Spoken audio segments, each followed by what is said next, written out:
धन्यवाद अध्यक्ष महोदय।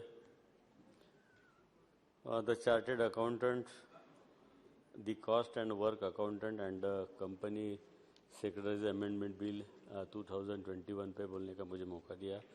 महोदय, ये विधेयक अनुशासन समिति के प्रमुख के रूप में गैर सीए के लिए प्रावधान करके चार्टेड अकाउंट पेशेवरों को शक्तियों को कम करता है। अनुशासनात्मक कार्रवाई के मामले में केवल उचित विशेषज्ञता और अनुभव वाले सीए को निर्णय लेने की अनुमति दी जानी चाहिए, लेकिन ये विधेयक उस प्रावधान को समाप्त कर रहा है।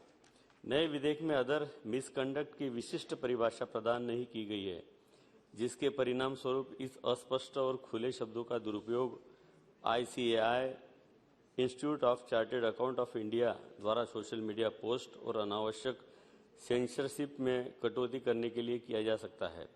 विधेयक में सीए लागत लेखाकारों और कंपनी सचिवों के लिए 3 संस्थाओं के बीच कार्य को समन्वित करने के लिए एक समन्वय समिति का गठन किया गया है। तथापि ICAI द्वारा इस बात पर चिंता व्यक्त की गई है कि ऐसी समिति संस्थाओं को स्वायत्तता और निर्णय लेने में अनावश्यक घुसपैठ का कारण बनेगी।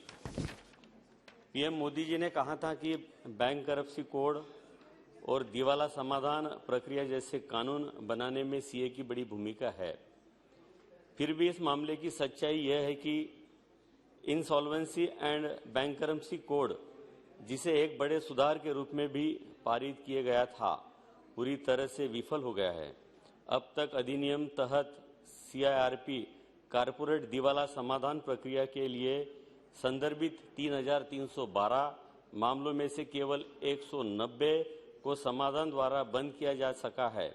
इसे पता चलता है कि मोदी जी की सुधार केवल कागजों पर है, जमीन पर नहीं है। मोदी जी डिजिटल इंडिया की बात करते हैं, लेकिन यह सच है कि नए आयकर पोर्टल ने तकनीकी गड़बड़ियों के कारण सीए और करदाता दोनों के भारी समस्याओं पैदा कर दी, जो महीनों से तय नहीं थी। फिर सुधारों और नए पोर्टल का भी मतलब नहीं है यदि वे जमीन पर काम करने में विफल रहते हैं। इस प्रकार मौजूदा कानूनों में सुधार की ज्यादा जरूरत है। मुझे लगता है कि मोदी जी की सरकार को मौजूदा कानूनों को बेहतर कार्यान्वयन सुनिश्चित करने पर अधिक ध्यान केंद्रित करना चाहिए। धन्यवाद अध्यक्ष महोदय।